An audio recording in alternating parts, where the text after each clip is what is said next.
episode of the Young Lion Cast. I'm your host, Rob Good, and I'm joined as ever by Chris O'Brien. Chris, how are you feeling today? My eyes hurt. Okay. Is this because of Tag League or just in general? Well, it's really my fault. I forgot to put my glasses on, but quite frankly, I blame society. You blame society. Okay, how is this society's fault?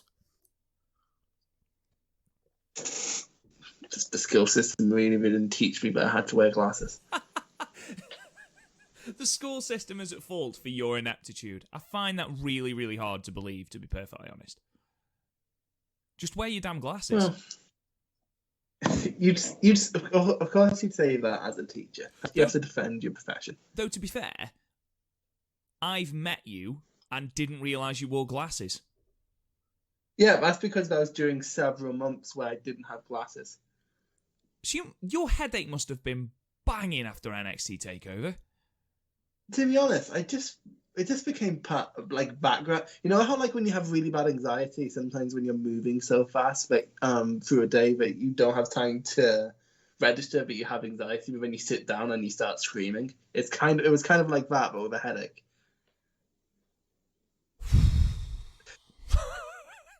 You know how to lighten the mood of these podcasts, don't you, buddy? I sometimes find the more I tell you about my personal life, the more you and Gaff worry about. We've got a private chat, and that's all we do. We just slag you off. It's all right. It's the same with everyone I know. It's the family group chat. Family except Chris. This took a really horrible turn. Right, let's move away from this. Take over. Right, Chris, I promise you we don't have a private chat talking about you. I promise. Okay? So, over, aren't we, Rob? Do you know what will improve your mood, though, Chris? If you say Tag League. World Tag League, Chris! World Tag League 2019, buddy! How much of this have you watched? I've watched about as much as it. I've watched more movies than I've watched 2019 World Tag League matches. Which is one movie, right? I've watched more than one movie. To be fair, Thomas the Magic Railroad is the only movie you really need to see. But... okay. I don't really know how to respond to that, Chris, if I'm perfectly honest. I haven't seen it. Is it any good? It kind of betrays the heart of the TV show, but if you can get past that, it's kind of enjoyable. I will put that on the list of things to watch. Anyway, so what we're going to do, ladies and gentlemen, is there's absolutely not a chance in hell that we are going to go through each night of Tag League and review every match. It's just... It's because I refuse as soon as you pitch this to me. It's like, hey Chris, let's bring back Young Lion. I'm not doing Tag League. Yes, that was Chris's response to my text of let's bring back the Young Lion. Let's talk more about New Japan. Chris said he neither yes nor no. Just simply said I'm not doing Tag League. Which okay. Because why the fuck will I do Tag League? You have watched like the first 3 days, if I'm correct. And you've only recommended one match. To be fair, it's quite a strong recommendation, and you're angry at me for not having seen it. But still. Well, what we're going to do, ladies and gentlemen, is I'll run through the pool, run through night 1, 2, and 3, any recommended matches, and any story beats as we work our way through to Wrestle Kingdom 14. First thing to note is that night 1 and night 3 had a random match in the middle where Bushi and Naito took on Switchblade and Gedo, which meant we had no Evil and Sonata match on night 1 or night 3, and no Gorillas of Destiny match on night 1 and night 3. So make of that what you will. The only thing to note in the Naito matches was that Naito was carrying on his trajectory of being overly aggressive in his ploy to beat the shit out of Jay White. Other than that, Chris, I'll run through the standings then as we stand. So we are recording on the 20th of November, so night 4 has just happened yesterday. It's just been uploaded to World today, so I haven't had a chance to watch it because obviously only nights 1 through 3 of Stream Live on World, and then we get back onto our live streaming on the 28th and 29th, which I believe are the next Korakuen shows.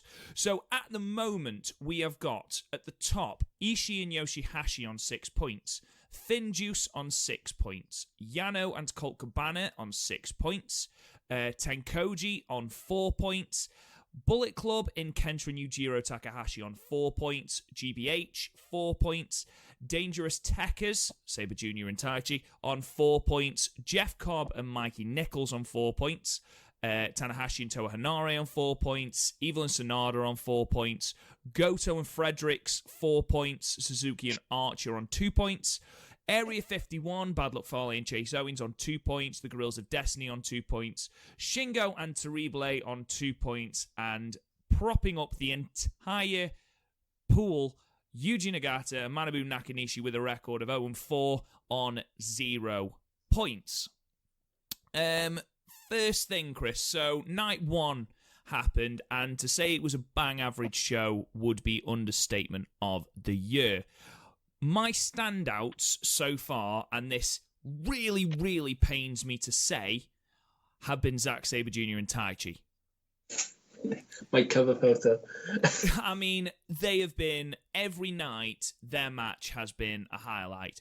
Night 1, their match with Ishii and Yoshihashi was great, was easily match of the night. It only got 7, but I'd enjoyed so many 4 and 5 star matches that I was happy for a match where Ishii and Taichi just beat the shit out of each other for a bit.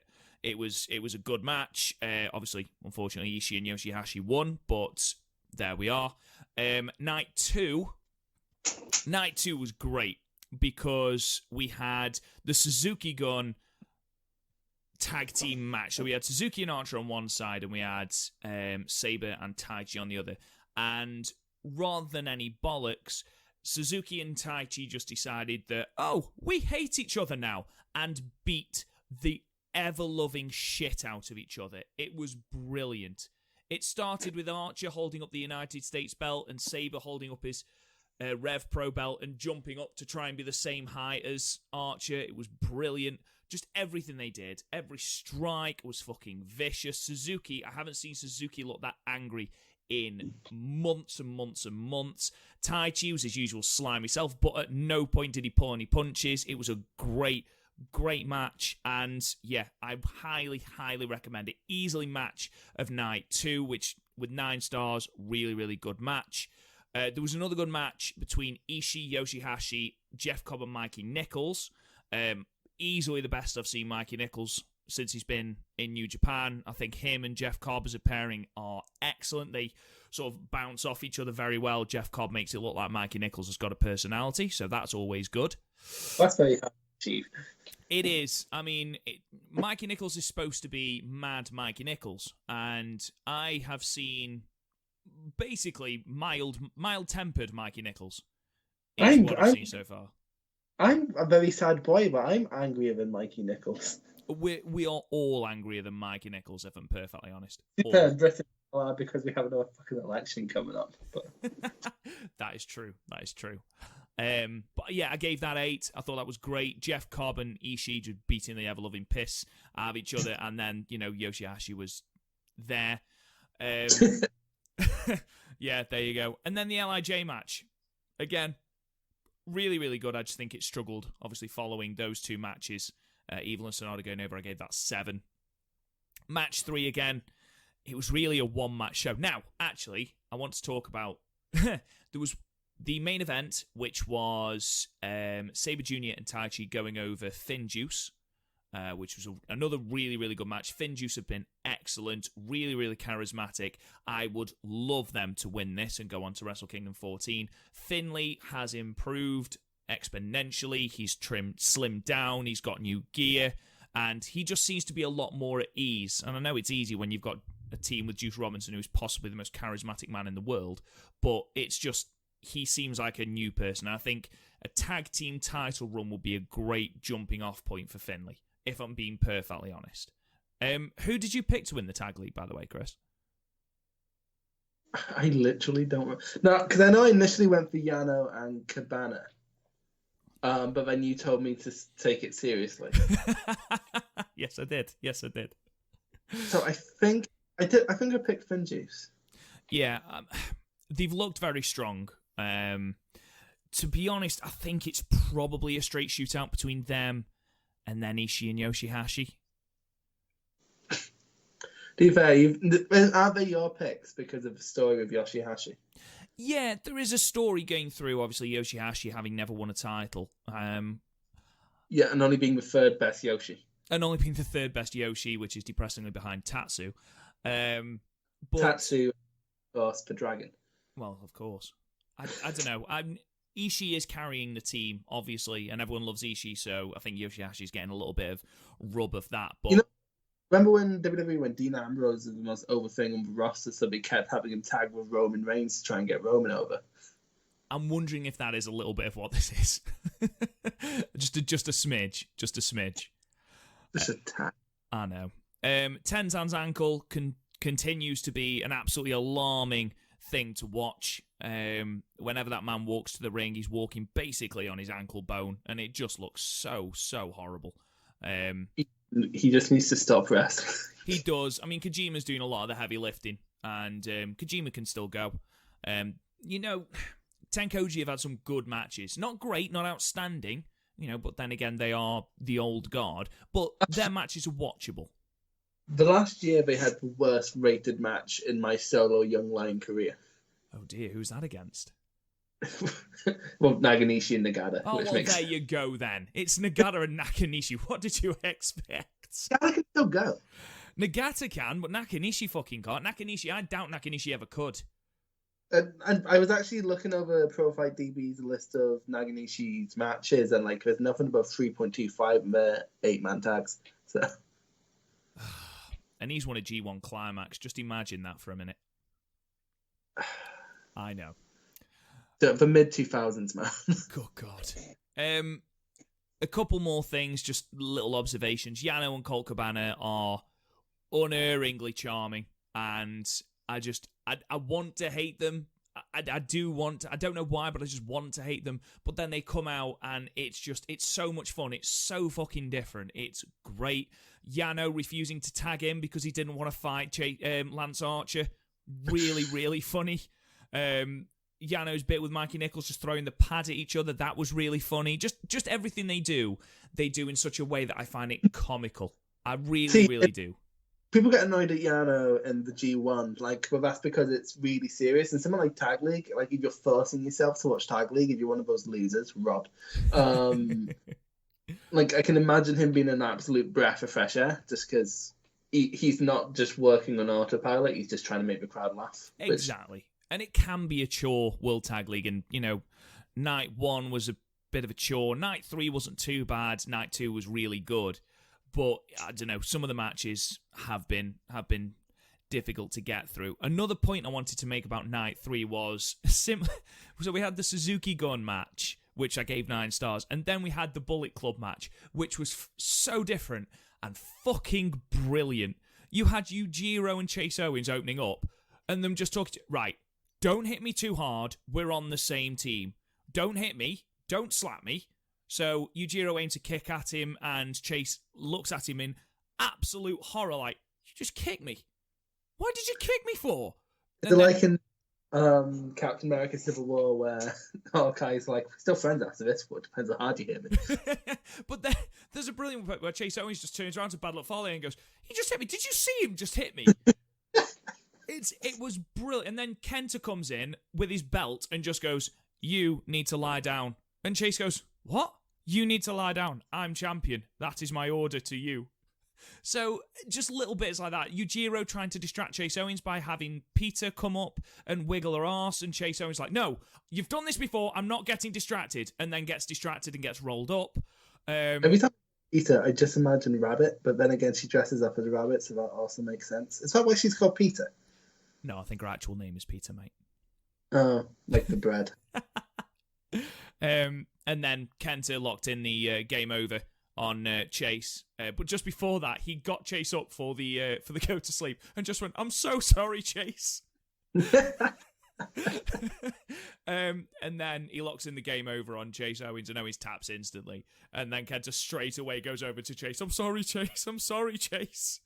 This sounds like antics you get in the Stardom Tag League, but it does actually sound quite fun. But I've looked at things and like people have gave it dud ratings and stuff. I gave it 6. It was fucking great. It was such a... Some people just don't know how to have fun. It wasn't a proper tag team match. It was just bullshit, and I found it really, really funny because the dynamics in stables, especially in Tag League, the dynamics in your stables and your factions are 9 times out of 10 the most entertaining. That's sort of from a separate promotion. That's why I enjoyed Stardom's Tag League, which is because of the weird pairings. You got even in the tag teams where you had fun fact, Arisa and Tam Nakano, who we reviewed last week, just won Stardom Tag League. Tam is still not master on Arisa. I did see this actually. I did see that they'd won Tag League. Is this just the time when everyone does their fucking Tag League? Because aren't all Japan doing theirs as well now? Yeah, they just do them at the end of the year for some reason. And like, to be fair, Stardom has their 5-star Grand Prix like right at the end of the G1, so I was like, it's just what Stardom do. we'll just tag on to the end of New Japan stuff. Yeah, because the Cinderella tournament is like 3 weeks after the New Japan Cup as well. There you go. Works for New Japan. Final thing to note. At the end of Goto and Frederick's match on night 2, Goto was jumped by Kenta. Now, unfortunately, it's looking like we are going to get Goto versus Kenta, presumably with Shibata in Goto's corner, which is just the most boring final bit of this feud. I mean, you've hyped us all up with the Shibata thing, to then bring in Goto as a proxy, and he'll fucking win. We joked about this, didn't we? I know. We joked about a power struggle. But the thing is, like, there's so much they could have done and have it not be disappointing. You know, Shibata could have brought someone in. You could have brought in, what's his name, Marufuji for a match. I'm pretty sure Noah would be happy to play a game there.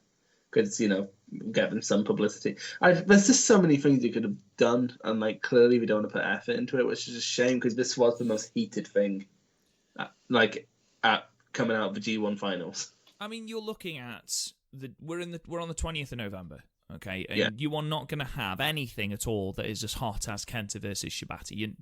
If Shibata's not cleared to wrestle, Shibata's not cleared to wrestle. But I would have held off with the Ishii thing, because then Kenta has got more beef at the moment with Ishii than he has with Goto. Yeah, I think the only thing with Goto is like Shibata's best friend. So I know, but I don't feel like there's any heat in it. It seems a bit like lazy booking. There's no heat in anything Goto does. I was much Goto at the Greg sausage roll at 3 p.m. What? But Greg's never keep their sausage rolls hot. Oh, I see what you mean. Okay, I thought you meant as in taste-wise. I was like, but sausage rolls are nice from Greg's. They're lovely from Greg's. They're like a hangover. They're like the second best hangover cure after a bacon sandwich. For our American listeners, sausage rolls are sausage wrapped in pastry, and it is the greatest thing ever. Flaky pastry, it's the greatest thing ever. But their Scotch pies are better, but you know. Don't start throwing loads of food. This isn't a food podcast. Anyway, so final bit, Toa Hanare, who's been tagging with Tana. Genuinely, he's been good. He's not been great. He's not been show-stopping, but he's been good. He's been solid. And what I was just going to ask you before we moved on is, where is Hanare going? Well, hell, like we all are. But I don't know where he fits. Like, random tag match. There's nothing special about him. Like, I get back and develop. Like, Ishii didn't hit his peak until about 5 years ago. But I genuinely don't know. Is his spear still shit? His spear is better. Like, because before he basically picked them up, hugged them, and put them down. It's like Edges, but worse somehow. Yeah, it almost wasn't a spear. It was almost a American football tackle. Have you ever watched The Notebook? It was kind of like that. course I haven't watched the fucking Notebook. What is wrong with you? What do you mean, what's wrong with me? The films you haven't fucking seen and you've seen the Notebook. I was forced to watch The Notebook. At gunpoint? If that's what they're calling it nowadays. Yeah, I don't know. We've got the last 3 nights of Tag League are live and have English commentary. There is no final this year. It's just going on points. Thank Christ. So there could be some really, really interesting storylines developing from that final night. I know there are. You can always tell from the final night who is going to be in the mix, and I know that Evil and Sonada, God, Finn Juice, and Ishii and Yoshihashi have all got fairly high-profile matches. I mean, no one's got Nagata versus Nakanishi, for example. They've all got high-profile matches, so even if they aren't in the running, they can play spoilers. So we'll see. We'll see how that pans out. Obviously, next week we'll have more of a rounded view, and we'll be hopefully have more of a picture of what is happening in Tag League. But this isn't the main focus of today's podcast. We have got some more retro matches to look at, some retro Puro matches, and we are going to start this week. Again, same format as before. Chris will give me 3 sort of categories. I'll choose 3 matches from those categories, and then we'll review them for you after we've watched them. Can we tell them the name of the categories he picks? Yes, if you would like to. So there's lean, mean tag teams. Strong style invasion. They're kind of boring. But then we have, it's only hot and roll, but I like it. He's so proud of himself, guys. I can't begin to describe how happy Chris has been with these. To be fair, like the amount of puns you can make on hot is just great. I can't wait for this week's categories. I really can't. I'm so excited. But anyway, let's start with... We're in New Japan, so let's start with the New Japan match. There's only one New Japan match this time, and for this match, we're going all the way back to 2006. The 13th of August, 2006, to be precise. How old were you in 2006? How old was I in 2006? I was 16. Ooh. How old were you? 9. You were 9. 9. Fuck off! Dickhead. Anyway, G1 Climax 16, the final we are looking at today, which was match 8 of this card, and it involved 2 people who are involved in the Tag League, actually. Hiroyoshi Tenzan defeating Satoshi Kojima at 27 minutes and 36 seconds with the moonsault. So even before, Chris, this match begins, there's 2 storylines that I love behind this. So you have got Kojima, who jumped from New Japan to All Japan. He's just come off the back of a 570-day run as the Triple Crown champion. And you've got Tenzan, who is basically the jewel of New Japan, holding it together for New Japan. And it's this very, very simple storyline of, this is New Japan, this is All Japan, we are going at it. I love that storyline just on its own. But then on top of that, you have got the fact that Tenkoji are one of the most successful tag teams in New Japan history. I believe holding the tag titles 7 times. I believe. That might be wrong. I will check it in a moment, but I believe it's 7. So matches are so much better when it's tag partners that know each other. And this was... Go on. That's what's so good about the New Japan system, because at some point they'll be... if they were similar age, they probably were friends in the dojo. So, like, take the G1 finals from, 10 years before this with Chono and Muto. That match was heightened because the 2 came into the dojo within days of each other, so it heightened that feud. Exactly, and this feud was great, and I think the Ryogoku crowd really, really elevated this match for me, and the Japanese commentary, we talk about it all the time, heightened this match. For me, it starts with them feeling each other out, and then you've got just Kojima, who is fully embracing this heel thing. He's never being the face in this match. He's from All Japan. He's not being the face in this, and he fully embraces that dick head move. He's employing the Anaconda Vice. He's employing Chono's STF, which was brilliant. Additionally, because Chono was on commentary, which made that better. And just the fact that he's then just postulating to the crowd, and the crowd are absolutely booing him out the fucking building. Absolutely ear-splitting chants of Tenzan as well throughout. When we did the DDT on the apron, then Kojima just went back in the ring and started posing. It's in this match that I realised just why Kojima's nickname is Strong Arm. Yeah, no, his chops did used to be amazing, didn't they? There was an exchange where Tenzan is in the corner, and he must have been in the corner for a good 2.5 minutes. And Kojima, not the machine gun chops, he didn't employ them here because he didn't want the crowd getting behind him. So he literally just chopped the shit out of Tenzan's chest. Like Walter chops as well. I mean, there was a moment where sweat was literally flying off Tenzan's chest, and he's sitting there slumped in the corner, and they zoomed in on his chest.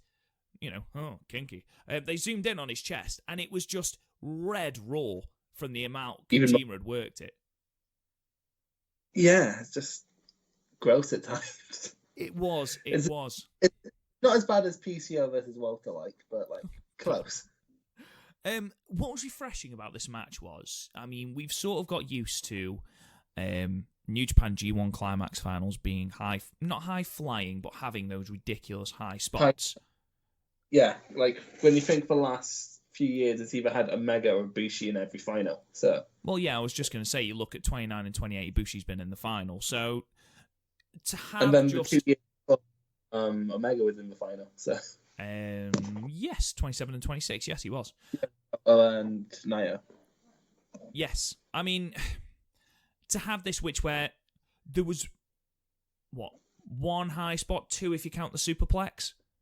Yeah, well, no, the Hurricane Rana, the moonsaults, and the superplex. I'd forgotten about the top rope, like Hurricane Rana from Kojima. Where the fuck did that come from? I don't know, but also I'm not complaining. No, absolutely not. I love that, like both the moonsaults and the Hurricane Rana, they were surprisingly crisp for the men's size. Well, that's what I was going to say. Obviously, I'm coming into New Japan, and both of these have been the old guard opening 8-man tag dads. And to see this match where, you know, the crowd are fucking electric for them, especially that ending sequence, Jesus Christ, deafening. You know what this is the equivalent of? It's like when you see a photo of your dad at like a rock concert in the 70s, and it's like, how the fuck is this the same person? Oh my god, you were cool. Actually, fucking. So my Uncle John, right? I see him as like a really nerdy guy. But then when I was going out to a gig, it's like, oh, your Uncle John used to go to gigs, and I'm me thinking, yeah, sure, cool, Nana. And he was like, yeah, he went to two in a row. It was like Black Sabbath and then AC/DC. I'm like, what? I don't remember one said it was like a really like big rock, like actual legendary rock band. I'm like, what the? And you held it out. What the fuck, Nana? Your nan sounds mint. She genuinely didn't seem to know how massive these bands were. I just, I met them. What? You did what? Yeah, had his number for ages. Will you fuck it? Yeah, slept with him. What? Don't say that about my man. He's your granddad. What? Anyway, so going back to the match, there was one bit, and it really annoyed me, and I know it's a hallmark of Japanese wrestling to have photographers all the way around the ring, but fucking hell, we missed this big spot where Kojima's come off the top rope, and presumably Tenzan has either moved or forearmed him out of the air, and I don't know, because 4,000 photographers had clamoured round him like a seagull round drop chips, so you'd missed fucking everything. That's the thing, there's very much a case for just having company photographers like WWE does, but also I think it makes it seem more legitimate when you have actual photographers around the ring. I'm not complaining about the photographers, I love the photographers, but just that moment was just a case of, oh, for fuck's sake. It was like, it's in the Vince Shane match at 17, when You love having Mick Foley there, right, to the point where he's standing on the hard cam during the coast to coast, and it's like, oh, for fuck's sake. Placement, Foley, placement. But one time you're angry at Mick Foley. Yeah, literally the only time. So the match continues, and it's not just strikes and lariats. I mean, you've got Kojima employing so many other moves from different variations. He's using moves from Chono. He's using variations of his own moves. Yes, he's using the Koji cutter, but he's improving it and trying to win that way. You've got Tenzan kicking out of literally everything Kojima can throw his way because Tenzan can, he's got that added adrenaline because Kojima is his tag team partner. And the same the other way. There was a period just before the ending stretch where Tenzan absolutely dominates Kojima, and Kojima just will not die. He will not stay down. The tombstones from Tenzan, like the amount of times Kojima got legitimately got dropped on his head is actually quite worrying. Well, that was going to be my next point. There was a Tenzan tombstone driver, and Kojima lands fucking squarely on his neck. Yeah, and also there was a powerbomb when that happened as well. That was Kojima, wasn't it? And sort of like stumbled backwards and just got nowhere near it. I was like, Tenzan! To be fair, I keep going back to this. Really, nothing's as bad as the Mayo B Priestley bump from a few weeks ago. Nothing can be that bad. That was quite bad. I quite liked it though. I'm not going to lie. If it's the fact that no one was hurt, it sort of added to the match. But in the moment, it's like, oh no, Mayo, she's dead. She's fucking dead. Well, that's what I was like here because, especially when Kojima's dropped on his neck, I was like, well, that's it. Just no more Kojima. No more Kojima. Right, I'm head out. But no, he was fine. Tenzan kicks out of two of Kojima's fucking ridiculously stiff lariats. We then have Tenzan hit a moonsault, Kojima kicking out. He then hits that Tombstone Tenzan driver, or the Tenzan Tombstone driver, or whatever he calls it. He'd been sort of doing he'd been doing sort of side slams with it before. He sat out doing this one. And once he'd done that, everyone was like, yeah, fuck it, Kojima's done. One more moonsault, and Tenzan wins the G1 Climax 16. Overall, Chris, I didn't think I was going to enjoy this match. I'm not going to lie. Especially the first half of the match, I was checking my watch a little bit, my phone a little bit. But that ending stretch more than made up for it. Once that crowd got behind them and the action got quicker and you've got Tenzan kicking out of moves, you've got Kojima kicking out of literally everything, and just that ending stretch, I was fully on board with it. I was kind of the same. It's weird because I'm normally, as you can tell from last week, I'm normally fine with slow builds, but I found it weird that we were feeling each other out, seeing how they battled before and also they tagged before. But especially since this is the closest they sort of get to a blood feud in Inoki, New Japan. But yeah, seriously, when it started going, it's like the best of horse wrestling you'll ever see. Yeah, it was a really, really, really good match. Nothing out of the absolute extraordinary. Obviously, you had a couple of top rope spots, but nothing, no planches over the top rope, no ridiculous corkscrews, no pip Cheerios off the barricade, or no moonsaults off the fucking lighting rig or anything like that. It was just old school, beat the piss out of each other, see who can submit first, see who can be ground down first out of these two fucking resilient bastards. It's definitely a Garth match. Oh yeah, Garth would really... We say this though, and Garth's list of matches that we've gone, Garth, you'll really enjoy this, is growing and growing and growing. What do you think's longer, the list of matches or the list of movies that Garth tries to get me to watch? Well, I think as you've seen maybe 5 movies in your lifetime, probably the list of movies that you need to watch. I've seen a lot of movies. I've seen all the Harry Potter movies. I've seen all the MCU movies. Oh, you film aficionado. I've seen Star Wars. All of them. All of them. For your sins. I'm stuck between an 8 and a 9, Chris. Honestly, I'd give it a 9 if the beginning did anything, and the beginning didn't really set up anything for later in the match. Let's go 8. I mean, Meltzer gave this 4 1/4.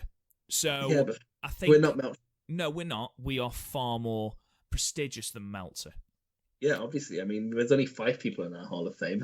Literally, I looked this up when we did our Hall of Fame last year. About 120 people got inducted to the Wrestling Observer Hall of Fame in its first year. I mean, there's a slight difference between the Podmania Hall of Fame and the Wrestling Observer Hall of Fame, but yeah, okay. Very true.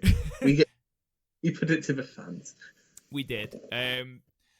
Obviously, then, Tenzan will go on and challenge for the IWGP Heavyweight Championship in October against the champion. Do you know who the champion was at that point, Chris? 2006. Yeah. October 9th. I'm trying to cross-reference it because I know Lesnar came in 2007. So it's before that. Is it? No, it's not Chono yet. Is it Naganishi? No. Give you one more guess. You're not allowed to look it up.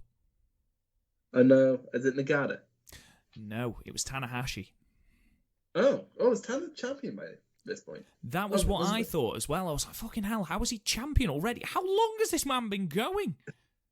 That's it, because I think of the birth of Tanahashi being the next year's G1 against Nagata, but apparently fucking not.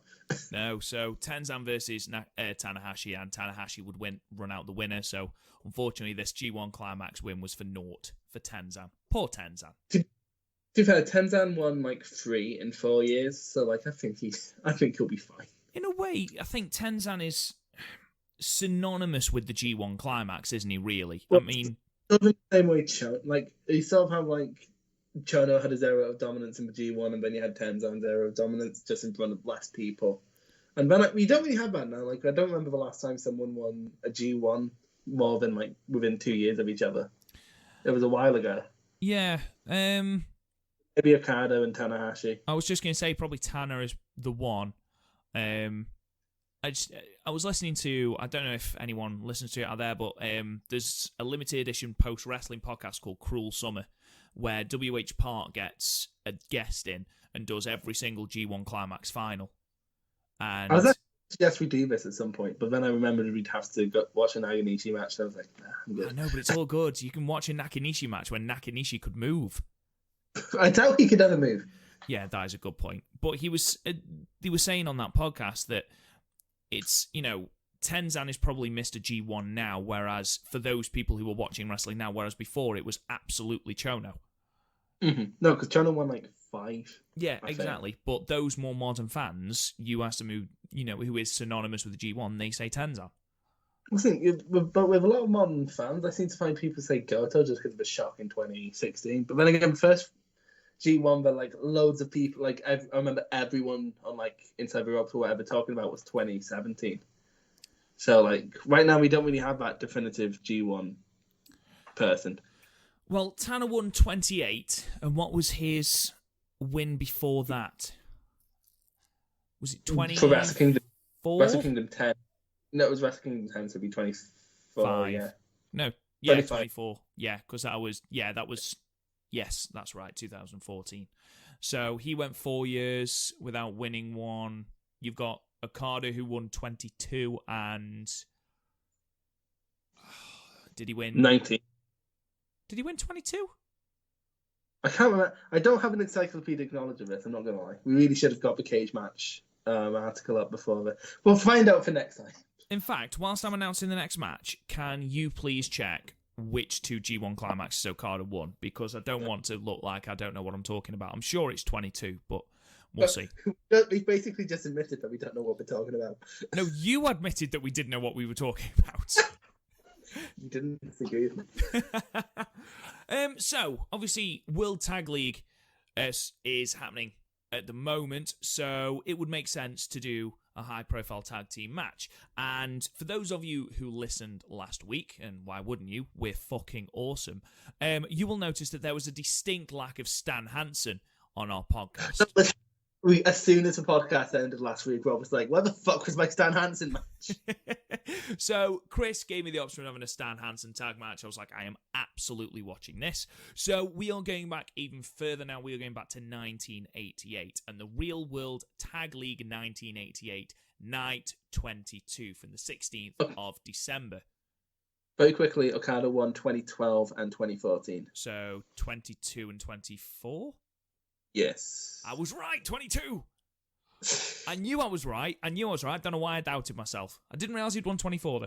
So which one did Naito win? 23 and 27? No, 23 and 20. Yeah, 23 and 27. 23 and 27, and then so like Naito's won a fair few, and so's Tan. But like none of them have like a Chono or Tenzan run of dominance. So No, I see what you mean. You know who broke the Tenzan run of dominance, Rob? Nakanishi? No, Goto. Fucking Goto. Oh, Goto. I just want it to be more interesting. Is that so hard to believe? Is that so hard to want? Can't we dream, Robert? They say that I'm a dreamer. Anyway, getting back to 1988 and the main event of that show, which was the All Japan Tag Team Championships decision and the Real World Tag League final. So this was also competed for the vacant Tag Team Championships, and it saw Stan Hansen and Terry Gordy defeat Tenryu and Kawada at 21 minutes and 2 seconds with a lariat. You didn't say lariat properly. Lariat!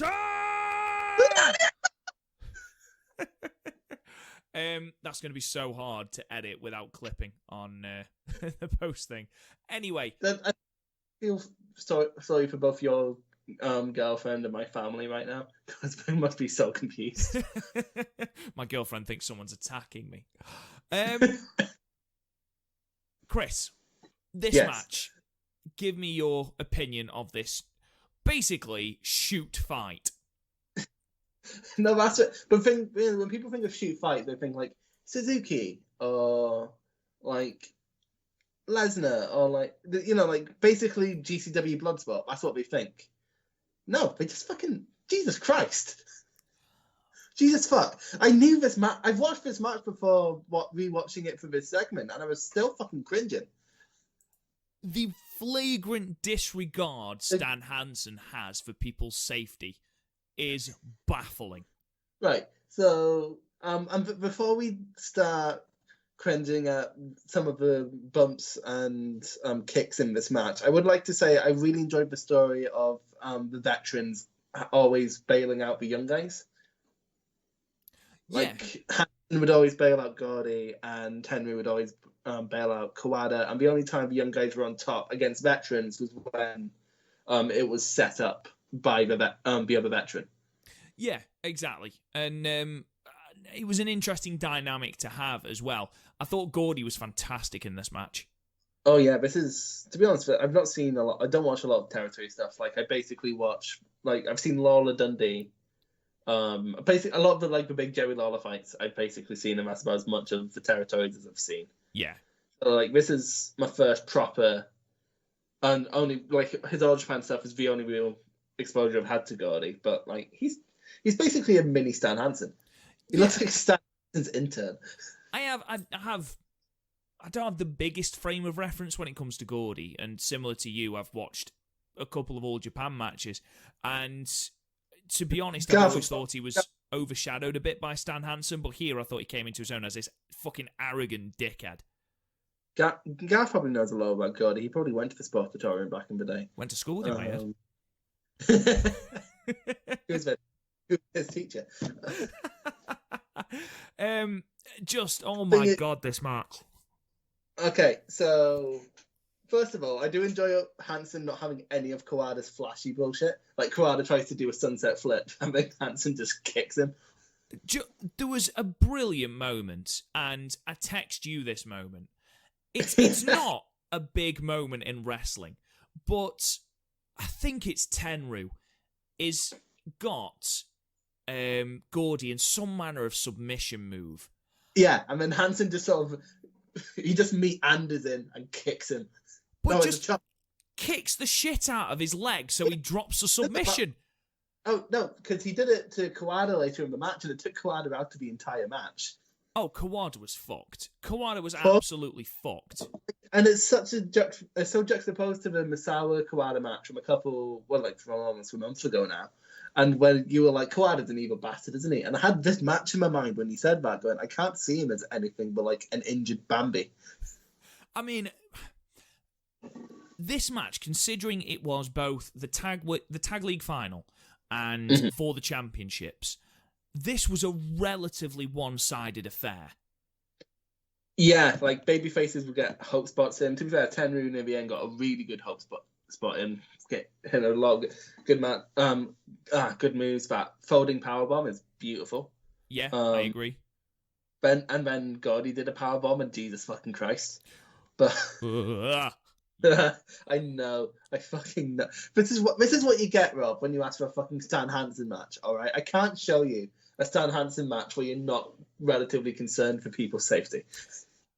Kawada was very, very reliant on his kicks, as you would be if you're Kawada. And yeah, there was a moment where he was kicking the shit out of Stan Hansen's chest. And you could see the moment where Stan Hansen went, nah, I've had enough of this.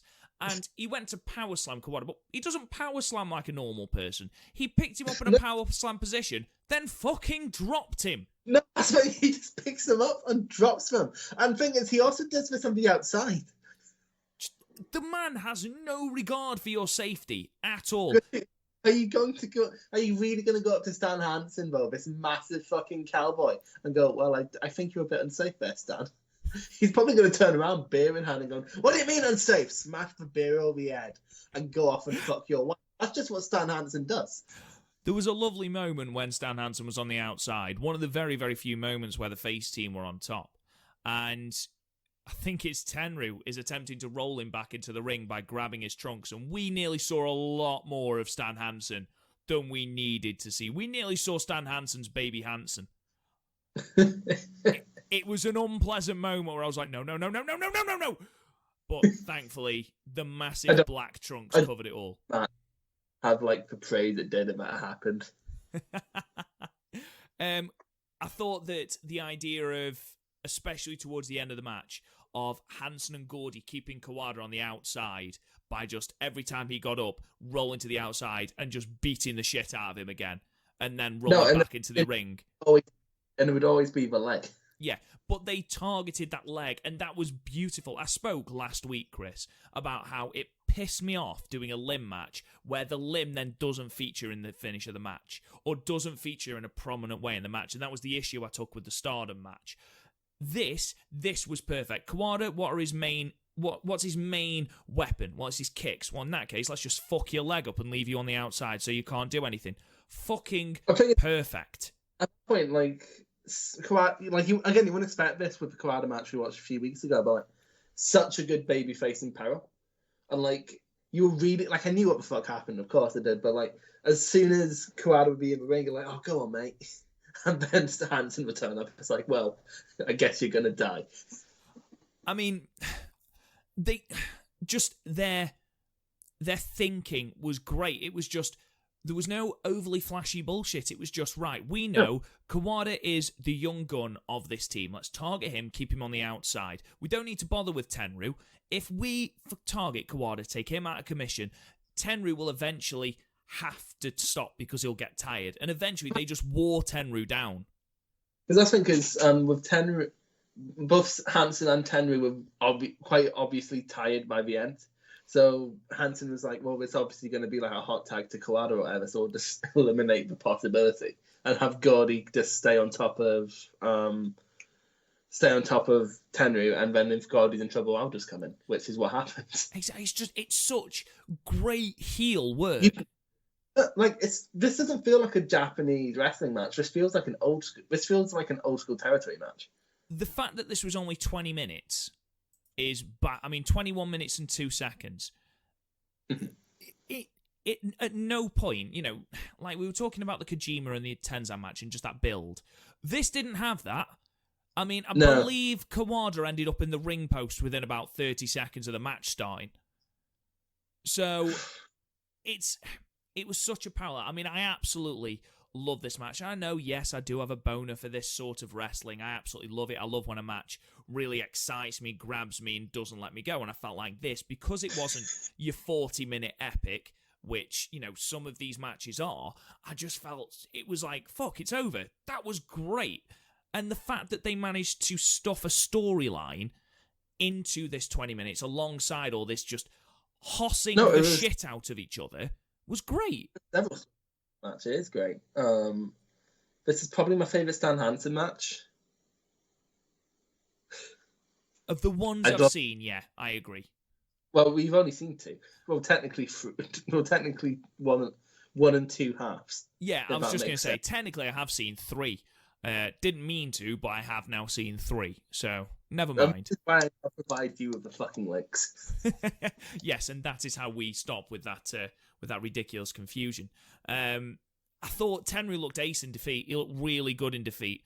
At no point did he look weak. Well, we had to. Tenryu was basically... Well, Tenryu and Tsuruta were basically the aces at the time, so kind of had to. Yeah. I really appreciated his perm as well. I thought it was fantastic.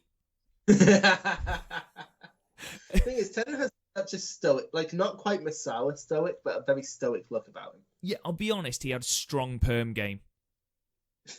Very strong perm game. If you had to compare him to another perm person... I mean, you're looking at like Harley Race. Harley Race. I wish his wasn't really a perm, was it? It was a fro. I'll come back to you next week with that. Best perms in wrestling. Maybe that can be our countdown on Saturday for the new Podmania podcast. Sure. We still haven't decided on one, Jesus Christ. We really need to decide on one and do the research, because otherwise it's just going to be 40 minutes of us talking bullshit again. You suggested a watch along, and no offense, that sounds awful. Oh, it would be amazing. Don't lie. It'd be incredible. No, but like when we're in Blackpool in January, that would be fun. But like over the internet, that's going to be awful. Oh yeah, true. Just on an admin side of things, it's going to be awful. I reckon we could do it. I reckon we can do it, but I reckon we need more time and a show that's shorter than a Survivor Series. I was thinking of doing a really, really shit Survivor Series, making you watch it just to hear you live go, oh, for fuck's sake. No, that's the thing, because if we're doing it, it would have to be 2002. We're not doing the 2002 Survivor Series just so you can go, the Elimination Chamber match. Actually, no, I was more thinking the 6-way tag match with Los Guerreros, Angle and Benoit, and Edge and Rey Mysterio. That is a good match, to be fair. That is a really good match. Yeah, that's the thing. Survivor Series 2002 is probably the best Survivor Series. So. Anywho, Chris, we still haven't rated the Stan Hansen match. I mean, I know what I'm giving it. I'm giving it a 10. You're giving it a 10? Oh, thank God for that, because I would put 10. Because that's it. There's no holes in this match, and I get like the absence of plot holes doesn't make for great drama, but like there's great drama with no plot holes. I mean, you say that, but you had the babyface in peril. It wasn't just mindless violence. There was that storyline, which we've spoken about. It had there's nothing this match didn't have. Exactly. Other than like flippy shit, which I love flippy shit. Will Ospreay is my wrestler of the year, but I want a bit of everything in my wrestling. Jim Cornette, fucking cunt. Well, I imagine you can. He's been fired or he's resigned from the NWA as of about 2 hours ago. He has resigned from NWA, and I imagine the amount of fucks you give about that you can count on one hand. The thing is, I love NWA, so I can now watch it without thinking, "Oh, I'm supporting a cunt that I hate." It's a shame. I mean, I do see Garth's point of view here. I think he's just an old man who, unfortunately, his views that were. He's a man from another time. He's similar, in my opinion, to Jerry Lawler. His time was then the way he gives his opinions. Just it's not acceptable now. Him and Paul Heyman are very similar ages, and I'm not being funny. Cornette was seen as an innovator back in this day. With he was big on Tiger Mask and shit like that, and. But for example, he just blocked Brian Zayn of Wrestling with Regret because Brian Zayn, independent, not reacting to Jim Cornette, basically said everyone should enjoy wrestling. Imagine someone saying, it was a really good analogy. And then Cornette was like, oh, is that what you think? And blocked him. And it's like, Jesus Christ, is your skin that thick? That thin, rather. Fucking... Chris. Yeah? Sorry. I don't want to talk about Jim Cornette. I'm sorry, neither do I. We'll probably talk about it a lot when Garth's on the podcast. Exactly. Just shh. Calm down. It's okay. Let this happen. Shh. Sun's getting real low. Shh. Anyway, our third match then was... We've cheated a little bit here by including a Japanese star in WWE. Basically, I was like, okay, strong. I wanted to have it when New Japan stars turn up elsewhere. So, like, I had a Ring of Honor match, a Rev Pro match, and I keep putting that fucking Ishii Keith Lee match in, and you never fucking take it. Take it. Like, seriously, it's such an underrated gem. Well, if you give me the categories, I will do my best to choose it next time. Chill. The thing is, every time you pick a category that it's in, and you still never pick it. Well, ladies and gentlemen, I'm sure you will soon see why I didn't pick it, because the next match we have is NXT TakeOver Dallas with Shinsuke Nakamura's debut in America, or debut for NXT. And we're going back to WrestleMania weekend 2016 in Dallas, April the 1st, 2016, with Shinsuke Nakamura defeating Sami Zayn and 20 minutes and 7 seconds with the Kinshasa. So a little bit of background to this. Shinsuke Nakamura, obviously huge star in New Japan, had wrestled at Wrestle Kingdom 10 alongside AJ Styles in a fantastic match. Both had given their notice that they would be leaving the promotion the morning of Wrestle Kingdom 10, which apparently the higher-ups did not know about and scuppered their plans entirely. Shinsuke, who was the IWGP Intercontinental Champion in his 5th reign, dropped the belt, was stripped of the belt, on January 25th, and he left the promotion on January the 31st. This was his first match in NXT. If you listen to interviews and things about it, Nakamura and Zayn didn't plan this match out. Really? This was mostly done in ring. Jesus Christ. Because they move so fast. Before we get to that... That entrance. I was just going to say, I mean, I've watched all of... I meant to tell you I watched Wrestle Kingdom 8 the other day, by the way. Hey. Yeah. What do you think of it, very quick? Nakamura versus Tanahashi in the main event. Oh, so good. But I've watched a lot of Nakamura entrances. His entrance at 8 with the pole dancers, the entrance at 9 with the crown, his entrance at 10, and then his entrance here. Just the man is a bona fide superstar. He walks to the... I mean, you got Sami Zayn who comes out first, and Sami Zayn... Boy dance. Exactly. Sami Zayn, whose face, by the way, it's really weird seeing face Sami Zayn now, because he's been heel for so long on the main roster. He comes out, and he is so fucking over. He listens to Real Big Fish one time. He's so ridiculously over. He's got massive chants going, people singing along with his theme. It's amazing. And then silence. And just you're getting goosebumps because you know what is coming. And the commentary team, which is Tom Phillips and Corey Graves, do a great job because they just do not say a word throughout the entire time. When it goes black and he comes out during the darkness, and then his name pops up, and he does like the Michael Jackson sort of basically crumpling down. It was holy shit. The man. Go on. I just can't express how much I love peak Nakamura. And thing is, this isn't even like peak Nakamura. No, you're looking peak Nakamura at Wrestle Kingdom 9. No, exactly. And this is... It's when people go, oh, well, he's watered down. This is watered down Nakamura, and he's still the most charismatic cunt in the world.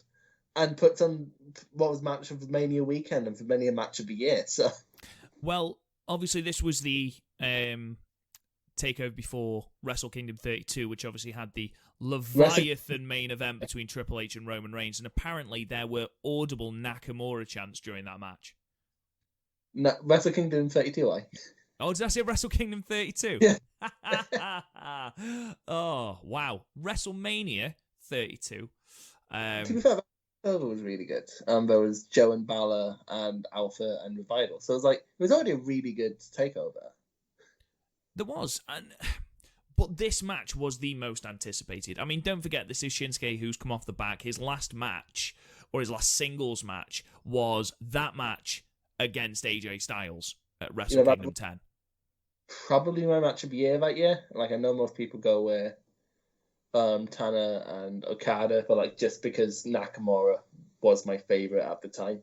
It was a fucking great match. We'll have to include that in a classic upcoming. But okay, so first of all, the crowd immediately after the entrance just clearly didn't know what to do, which I don't blame them. I think you sort of look at this man who was for so long the jewel in New Japan's crown. He's standing in an NXT ring, and you're right, the crowd just start chanting holy shit, because they're like, yeah. Okay. And don't get me wrong, holy shit and this is awesome are the two most overused chants in wrestling, but never has there been a more appropriate time to start those chants. Yeah, exactly. And I'm actually getting like shaking with goosebumps thinking about it, because I sometimes get drunk and go on these rants about how much I miss what Nakamura was. But look at that! Like, go watch the entrance for this match, and that isn't even like the peak of Nakamura's charisma. He's lost his charisma. Just he oozed it in this match, and this match. You want an opponent, you want Sami Zayn, because he's such a ring general that he was able to help Nakamura through this, because it is a completely different style for Nakamura. He was the king of strong style, and don't get me wrong, there was still a lot of strong style in this match. A lot of kicks, a fair few armbars as well. So Nakamura's flying armbar is absolutely beautiful. Fucking finger beauty. Fucking Alberto Del Rio should hang his head in shame. I mean, for several reasons, but partly the armbar. You've got Sami Zayn, like, sort of tied up in the ropes, and Nakamura just absolutely leathering him with blood pouring down his nose because he got busted open randomly. So that made it even fucking worse. He's taking the blood from his nose and licking it and smiling to the crowd. And the crowd are absolutely loving it. Just absolutely great. I love thing is because he said I never heard a thing about it being called on the fly before, and I'm surprised because they subverted so many of Sami Zayn's spots. They did. It wouldn't surprise me if this is the first time they've faced off, because obviously you've got that partnership between Ring of Honor and New Japan, and whether when Sami Zayn was Generico, I don't know. No, that started after. Did it? Okay.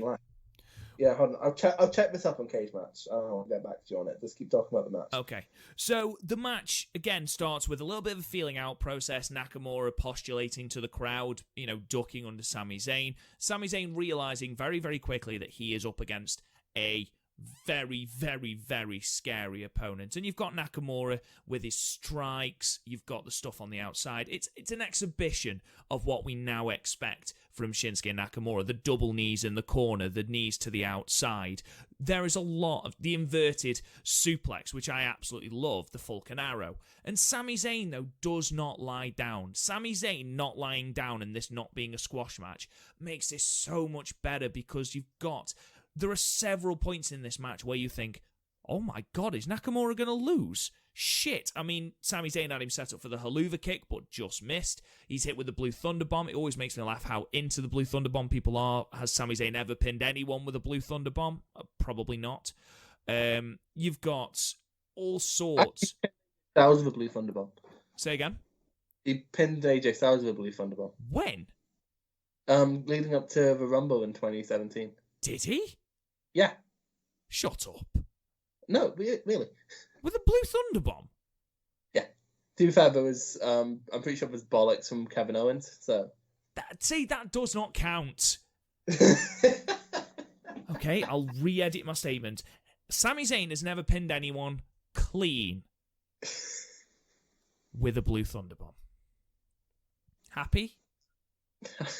To be honest, Rob, I didn't correct you because I was trying to be a dick. I just thought it was a nice little tidbit. I'm not going to lie.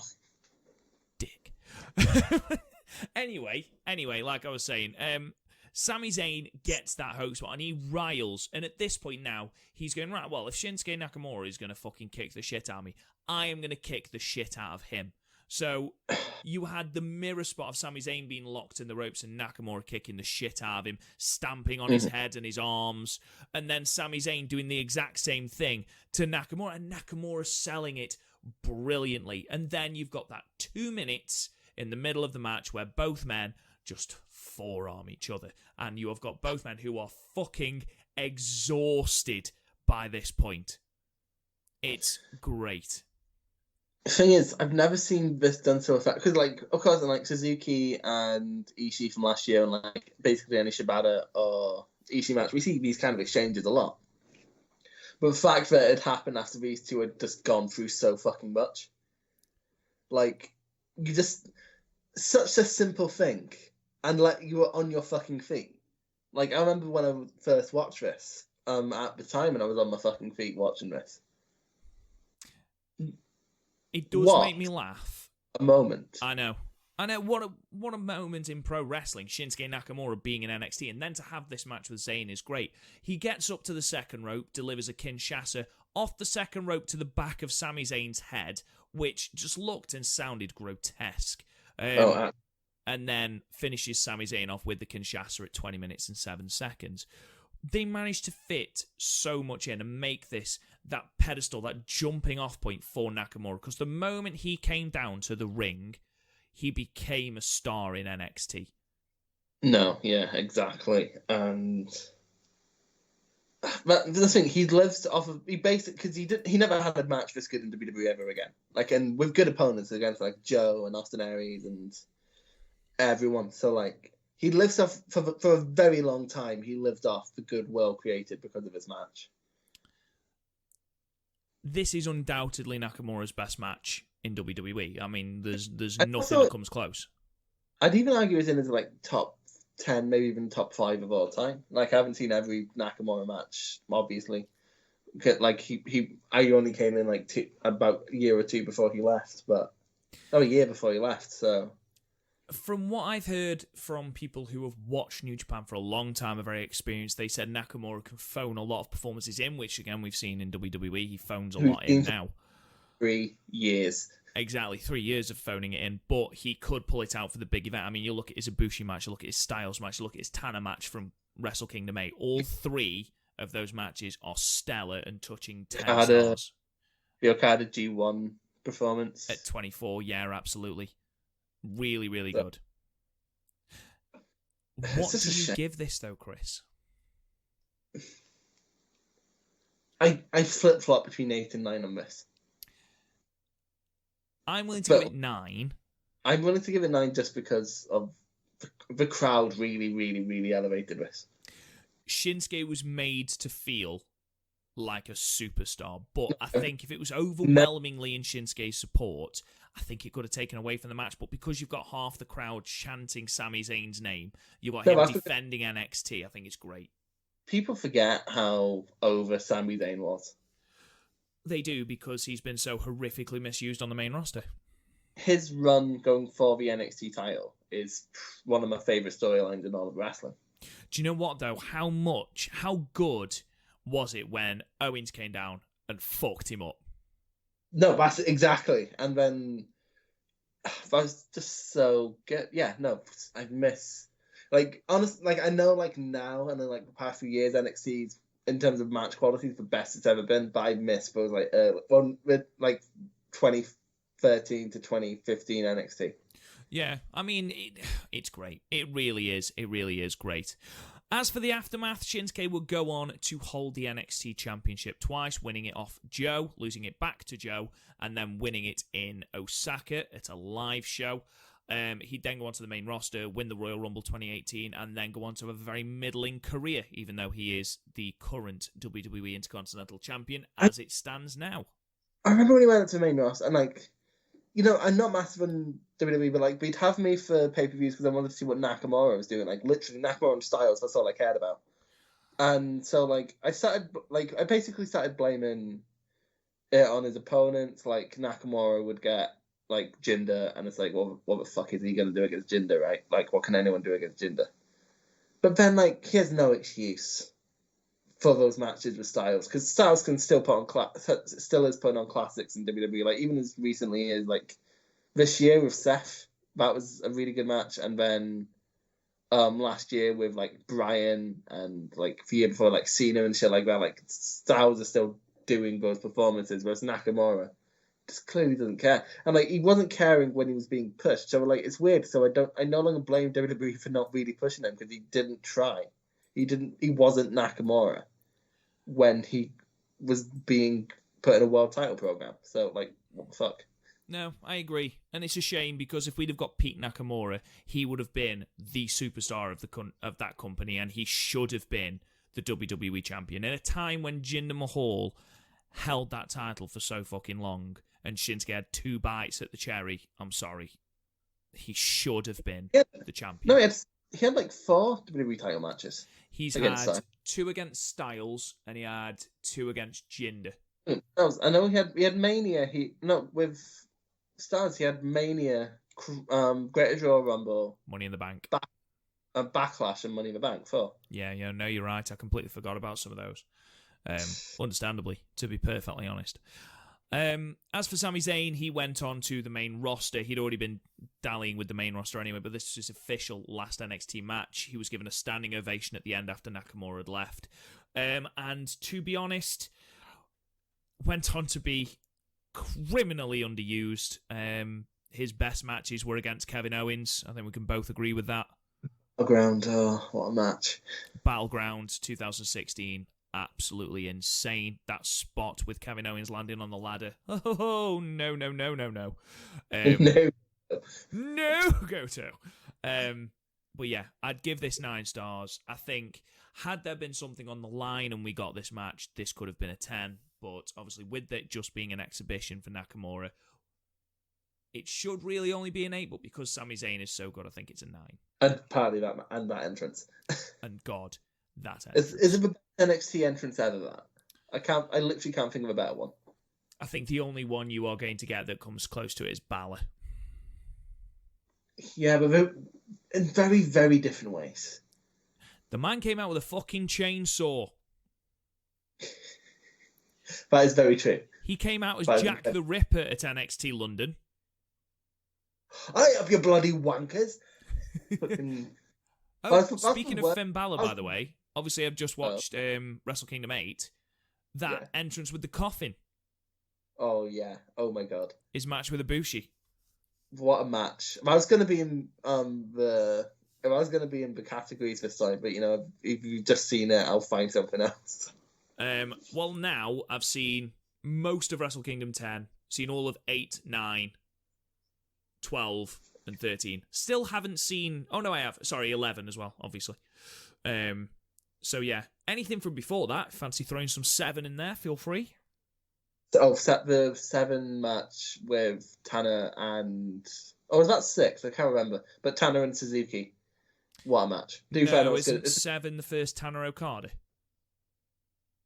Yeah. No, it was 6 with Tanner and Suzuki. That's like right before the Rainmaker shock. When's Tanahashi versus Muto then? Is that 5? I think it is 5. I don't have an exciting... Again, I'm pretty lost before 8 as well. Like, I'm not going to lie. I think it might be. Right, okay. Well, anyway, ladies and gentlemen, we'll get on you matches and we'll sort out next week. In the meantime, thank you so much for listening. Next week, we will have some more classic matches and we will have our Tag League updates. In the meantime, you can talk to us on Twitter at Podmania. Don't forget, we have been nominated for Best Trio on the Wrestle Hub Wrestling Podcast Awards. Fuck knows how that has happened.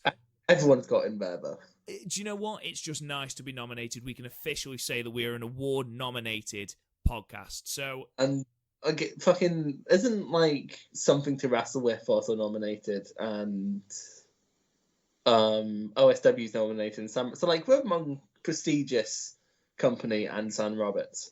So, if you could, we'd really appreciate it if you go onto the WrestleHub's Twitter page at the WrestleHub and vote for us. That'd be great. It is award season at Podmania, so it is time for the Podmania end of year awards. We've got 7 categories. The link is pinned to the top of our Twitter page. You can vote as many times as you want, so if you're a little bit undecided, vote for 2. It doesn't matter. It's also on our Facebook at Podmania Podcasts. You can talk to me at @RealRobGoodwin. Chris, where can they find you on Twitter? no, Goto. It's still funny. NOO Goto. You can subscribe to this podcast on any platform. You can talk to us. You can listen to us on Stitcher, Podbean, iTunes, Podcast Addict, Google Podcasts, all, and Spotify. Go and find us. We are everywhere. You can also find us on. You can also find us on YouTube at Real Podmania. Thank you so much for listening, guys. We'll talk to you guys again next week.